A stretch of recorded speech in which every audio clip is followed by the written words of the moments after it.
Good morning बच्चों।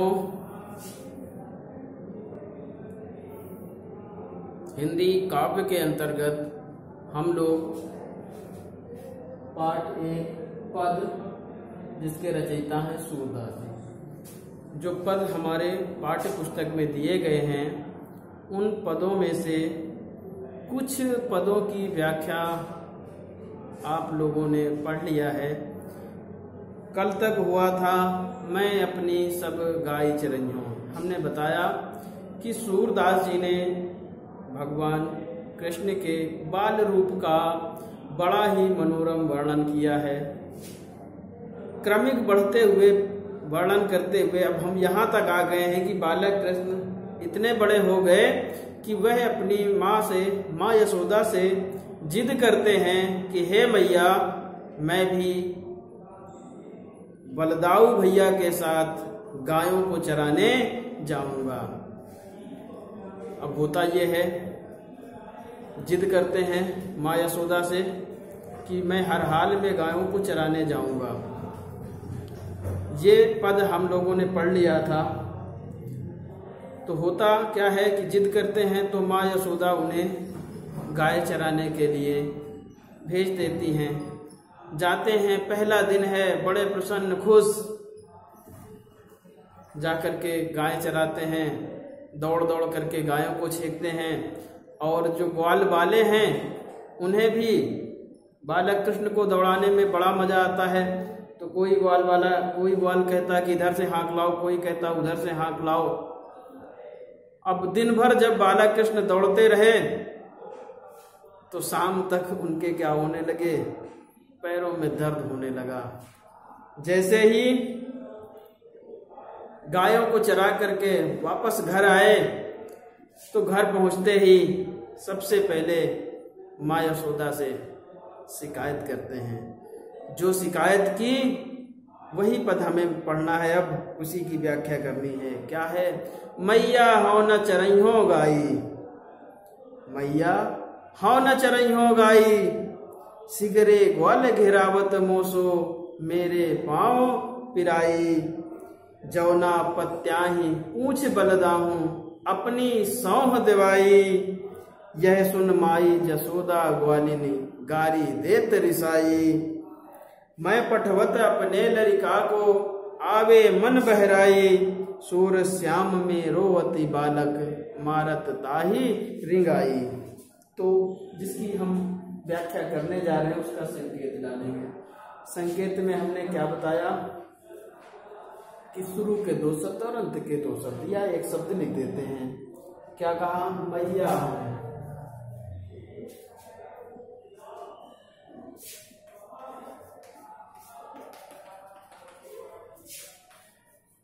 रिंगाई। तो ये रहा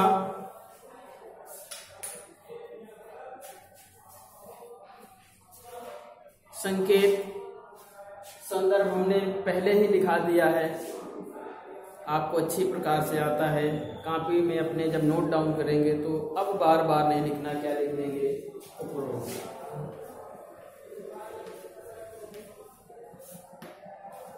इसके बाद व्याख्या आप लोग सुनेंगे। बालक कृष्ण माँ यशोदा से आकर के शिकायत करते हैं कि हे मैया, अब मैं गाय चराने नहीं जाऊंगा। पहले क्या कह रहे थे? मैं अपनी सब गाय चराने जाऊंगा।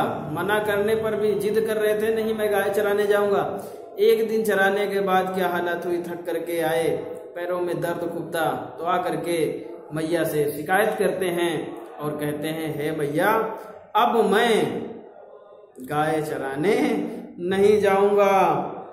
सिगरे क्यों नहीं जाऊंगा? सिगरे माने सारे, ग्वाल घेरावत मोसो, मेरे पाए पिराए। उन्होंने बताया कि ये जितने सारे ग्वाल वाले हैं, ये समस्त जो ग्वाल वाले हैं, ये क्या करते हैं, सबके सब मुझसे ही गाय गिरवाते हैं, गाय छिकवाते हैं, जिसकी वजह से क्या होने लगे, मेरे पाए पिराई, मेरे पैरों में दर्द होने लगा है। जौना पत्याही पूछ बलदाऊं, और कहते हैं हे मैया, यदि आपको मेरी बात पर भरोसा ना हो, पत्याई भरोसा ना हो, तो क्या करो, पूछ बलदाऊ, और क्या करो, तो आप बलदाऊ भैया से पूछ लो। लेकिन कैसे? अपनी सौं दिवाई, किंतु अपनी सौं माने कसम, अपनी कसम दे करके ही पूछना। क्यों? क्यों सौं दे करके, कसम दे करके पूछना? क्योंकि यह भी उन ग्वाल वालों के साथ मिले हुए हैं और मुझसे ये भी गाय चकवाते थे, इसलिए ये कहीं झूठ न बोल जाएं। इसलिए हे मैया, अपनी कसम दे करके बलदाऊ भैया से पूछना। अब होता क्या है, यह सुन माई जसोदा ग्वालिनी, गारी देत रिसाई। यह इतनी बात बालक कृष्ण के मुख से सुनते ही माँ यशोदा क्या हो जाती है, गुस्सा हो जाती हैं, बहुत गुस्सा होती हैं। और इतनी गुस्सा होती हैं कि ग्वाल बालों के साथ साथ उनकी माताओं अर्थात ग्वालिनियों को भी गाली देने लगती हैं। इसके आगे कहती क्या है, माँ यशोदा कहती, मैं पठवत अपने लरिका को आवे मन बहराई। कहती हैं कि मैंने अपने लाडले कृष्ण को इसलिए ग्वाल बालों के साथ गाय चराने भेज दिया कि उसका वहां जाकर के मन बहराई माने बहल जाएगा। माँ यशोदा कहती है कि मैं बालक कृष्ण को इसलिए भेज देती हूँ वहां कि इसका वहां जाकर के मन बहल जाएगा। सूर श्याम में रो अति बालक, मारत ताहि रिगाई। और कहती हैं कि मेरा कोमल बालक है, मैंने तो इसलिए भेजा कि उसका मन बहल जाए। यह मेरा कोमल बालक वहां गया तो इन ग्वाल बालों ने उन्हें दौड़ा दौड़ा करके थका दिया है। तो ये रहा बेटा इस पद्य की व्याख्या। अगले पद्य पर हम चलेंगे। और बड़े हो गए जब बालक कृष्ण, और अगला पद हम पढ़ देते हैं, फिर आप बताते हैं संदर्भ इसका। सखीरी मुरली लीजे जोर, जिन गोपाल की ने अपने बस, प्रीति सबन की तोड़, छिन एक घर भीतर निशिवासर, धरत न कबहू छोरी। कबहू कर कबहू अधरन, कटि खोसत कबहू जोरी। ना जानो कछु मेल मोहिनी, राखे अंग अंग भोरी। सूरदास प्रभु को मन सजनी, बांधे और राग की डोरी। क्या कहा? सखीरी मुरली लीजे चोरी। अब होता यह है कि बालक कृष्ण गाय चराने जाने लगे, वहां वो ग्वाल बालों के साथ रास लीलाएं रचाते थे, गोपिकाओं के साथ रास लीलाएं रचाते थे, खेलते थे और एक दूसरे से प्रेम भी करते थे। तो गोपिकाओं को ये लगने लगा कि भगवान कृष्ण हमसे बहुत प्रेम करते हैं। लेकिन कुछ दिनों बाद ऐसा हुआ कि भगवान कृष्ण गोपिकाओं के साथ न खेल करके उनके साथ रास लीलाएं कम रचा करके अपनी बांसुरी बजाने में मस्त रहते थे। तो ऐसी घटना को देख करके अपने से अलग पा करके भगवान कृष्ण को गोपिकाएं आपस में विचार विमर्श करती हैं कि भगवान कृष्ण ने अब हमारी ओर ध्यान देना बंद कर दिया, कम कर दिया है, और उसकी वजह है ये बांसुरी। तो ये बांसुरी क्या हुई? हमारी सौतन हुई। इसलिए हे सखी, इस मुरली को क्या कर लिया जाए? चुरा लिया जाए। उसी मुरली के बारे में बताया गया कि क्या करती हैं गोपिकाएं, मुरली को अपनी सौतन मानने लगती हैं। और क्या उसके बारे में बातें करती हैं वही यहां पर दिया गया है। क्या कहा? सखीरी मुरली लीजिए चोरी। एक गोपी अन्य सखियों से कहती कि हे सखी, जो हमारी ये सौतन है, कौन? ये मुरली, इस मुरली को ही चुरा लिया जाए। तो क्या होगा? किस मुरली को चुरा लिया जाए? जिन गोपाल की ने अपने बस, प्रीति सबन की तोरी। उस मुरली, हे सखी, इस मुरली को चुरा लिया जाए। उस मुरली को चुरा लिया जाए जिसने भगवान कृष्ण को, गोपाल नंदन को अपने बस में कर लिया है और हम सब लोगों के प्रेम को तोड़वा दिया है। इस मुरली को हे सखी चुरा लिया जाए। और क्या कहा उन्होंने? भगवान कहती हैं कि भगवान कृष्ण भी मुरली से बहुत प्रेम करते हैं। उसके लिए इन बातों में जिक्र किया। कहा छिन एक घर भीतर निशिवासर, धरत न कबहू छोर। उन्होंने कहा छिन, क्षण भर के लिए चाहे घर के भीतर हो या घर के बाहर हो, दिन हो या रात हो। क्या कहा कि हे, एक सखी कहती, हे सखी, भगवान कृष्ण भी, ये गोपाल नंदन है, ये भी मुरली से बहुत प्रेम करते हैं।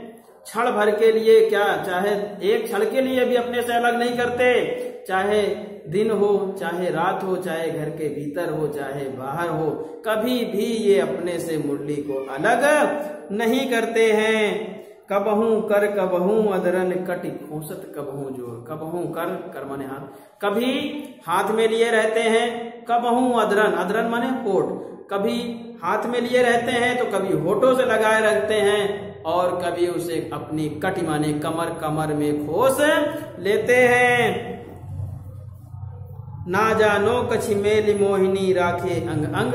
और कहती हैं कि हे सखी, ना जाने इस सौतन मुरली ने भगवान कृष्ण के ऊपर कौन सी मोहनी डाल दी है, जिससे वह कौन, भगवान कृष्ण इस मुरली को अपने अंग अंग से लगाए रखते हैं।